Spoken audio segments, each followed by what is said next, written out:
This morning, we're going to have a conversation with the conductor. This Sunday, you can do the same. Find out what it's all about. Coming up next on Carolina People.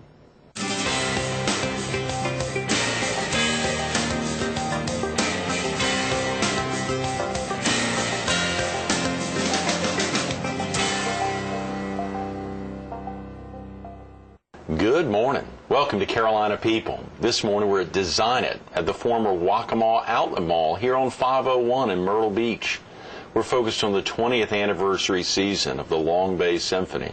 And we're visiting with Maestro Charles Jones Evans, the conductor of the Long Bay Symphony. Good morning, Charles. Good morning. Do you mind if we call you Charles? Oh, not at all. Early on a Thursday morning. You don't have to call me Maestro. Maestro. Obviously, the director was talking about Maestro, that great Seinfeld episode. Yeah, I love that. I have no trouble saying Maestro if you want to go by that. No. Charles is okay. Yeah, that'll do. Getting ready for Sunday. Yeah, getting ready for the start of the season. That's nice. Really, our 20th anniversary season. Things like orchestras in communities, they take time. It takes time to build them and to establish cultural things for a growing community. So 20th anniversary is a real milestone for us. Absolutely. It's tremendous. And, of course, the big focus even more on a silver anniversary in 5 years. Again, getting ready for that. Right. The big silver anniversary. But it's upon us. And, of course, this is such a big week. Each day, even this morning, I know you're heading from here to even continue to get more ready for Sunday. But yeah, there are always technical things, production elements and, everything from the musicians themselves to the guest artists to the stage. It's just typical kind of business that leads up to that weekend set of rehearsals, so that when you get to that very compact amount of time, I mean, we're talking about, in this case, within 48 hours, everything is produced and performed. Wow. When you get in that situation, everything has to work like clockwork. It really has to be right on the money.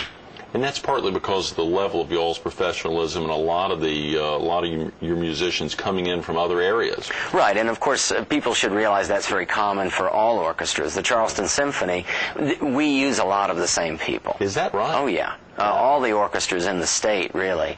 Columbia, Charleston, up to the North Carolina area. There's a common pool of players, and they travel a lot. And that's the way it goes. Now, in the case of an orchestra like Charleston, they have a small core of salaried players, and so they do their smaller things with those folks. But as soon as they open it up to a large orchestra concert, then they have to hire out.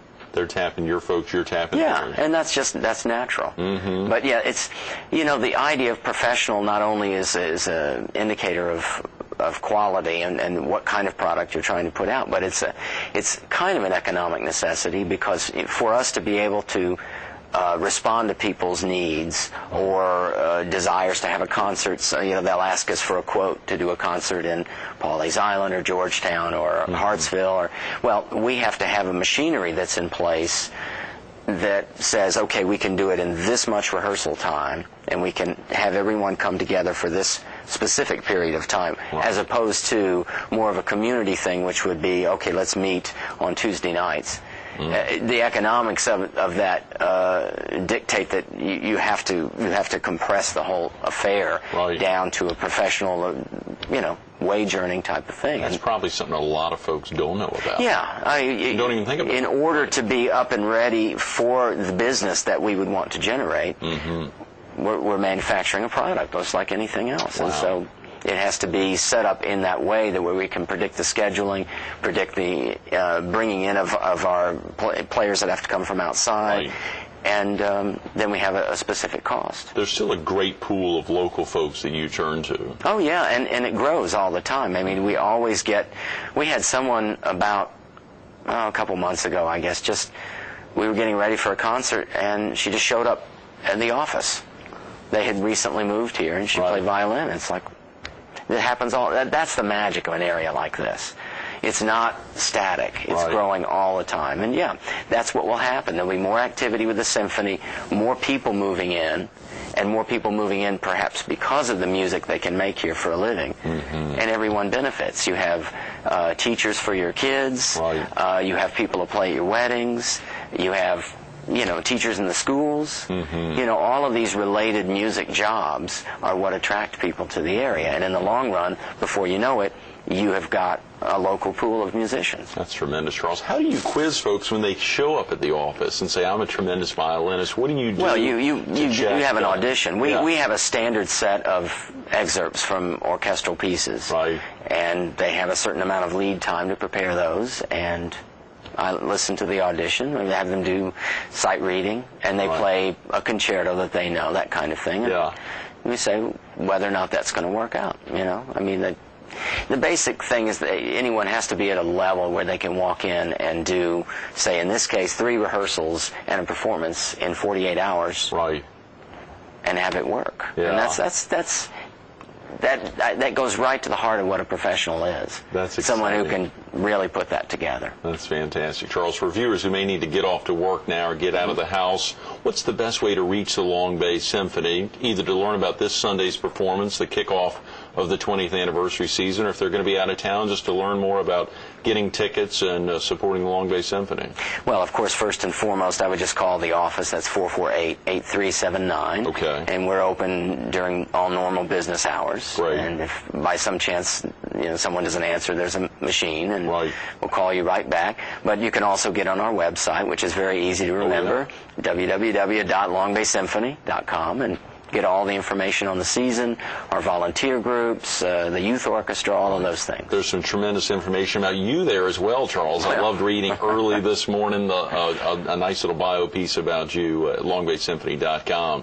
Yeah. Really amazed to see the breadth of your experience in the industry. Well, it's over more years than I would care to count now. We're not going to focus Yeah. on those. Some great quotes we'll get to in a few minutes that came off of the website early this morning. But, of course, your preparation, as you said, it's really the 48 hours right before Sunday at 4 p.m. For viewers who may not have been to one of your performances or may have just moved here to town, is it easy to find if they were just going to show up this Sunday, what time would they want to be there for a 4 p.m. performance? Would they want to get in a little early? And well, I would, if they don't have tickets, especially Right. for something like this, Sure. that's an all Gershwin program with the artists that we have. I think it's going to be a sellout probably. Oh yeah. So I would recommend that they get there at half an hour before. But I would also mention that before each of these big concerts that are part of our Symphony subscription series, Right.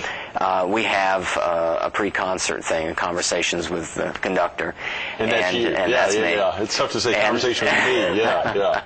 But that happens at 3:15. Okay, good. Just in an adjoining space next to the auditorium, and Right. I just sort of fill people in on what they, what they're gonna going to hear. hear, and just exciting. offer perspectives. And we'll probably have a little bit of discussion with some of our guest artists during that time for the Gershwin concert. Good. Yeah. So some of those folks will be, and of course you've got exciting. Is it Lynn Roberts? Oh yeah, Lynn Roberts is one of our biggest draws, and I tell people she's like the last of the great big band singers.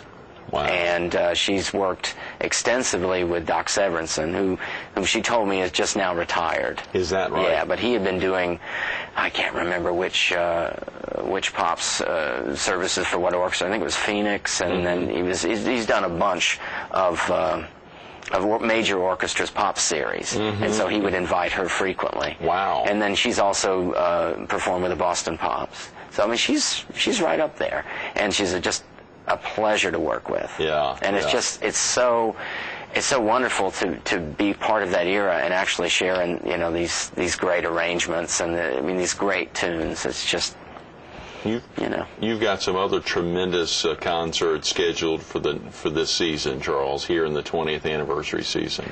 We do, and of course I used the title "The Year of the Symphony" for our 20th anniversary, sort of as a double meaning, because it's our way of saying here we are. Right.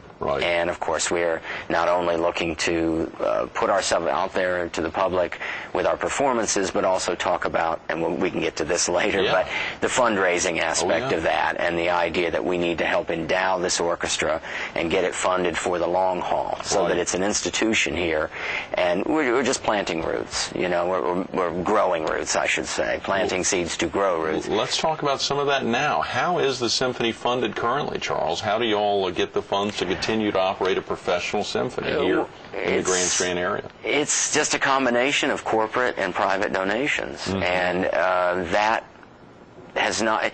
Everyone knows the dynamic here. It's a little bit less organized because it's growing so much, and so much of what's gone on in the Myrtle Beach area has been a branch of what goes on at the home office.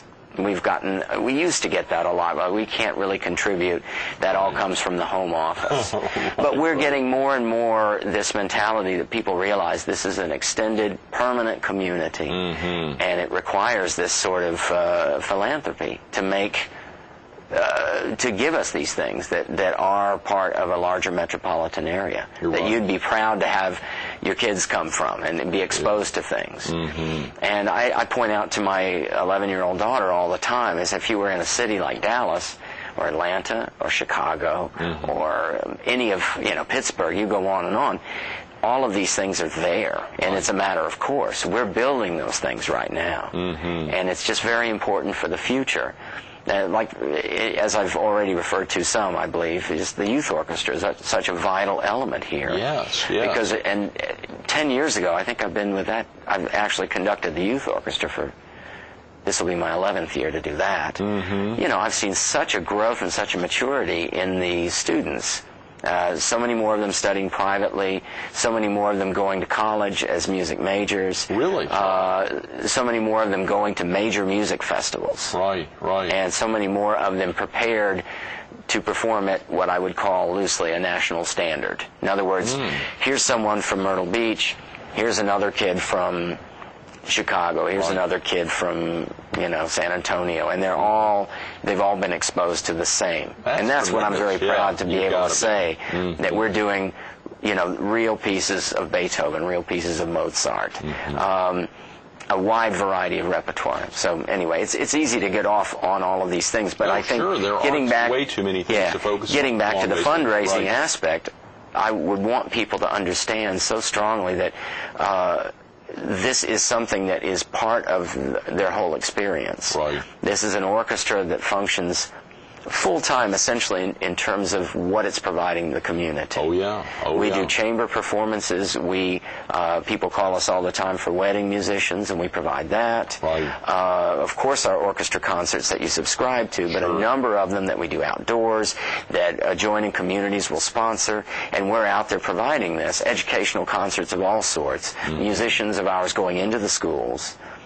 All of these things are the stuff of a symphony orchestra in your community, and that's very different from bringing talent into the area, which was, I think, the major thing to make people clear on when I first came, because people were so proud, and I loved it, what the Palace could bring in those days. But it's not the same as what you have right here in your backyard. Right. Those are great words, Charles. The city also supports the Long Bay Symphony. Oh, of course. It's a major chunk of our monies. They've been a big proponent. Yes, of course. And, there are all sorts of arguments for and against those types of things, but however that support would come in any given community, I think it's important that people realize it's something that definitely needs to be supported in that way.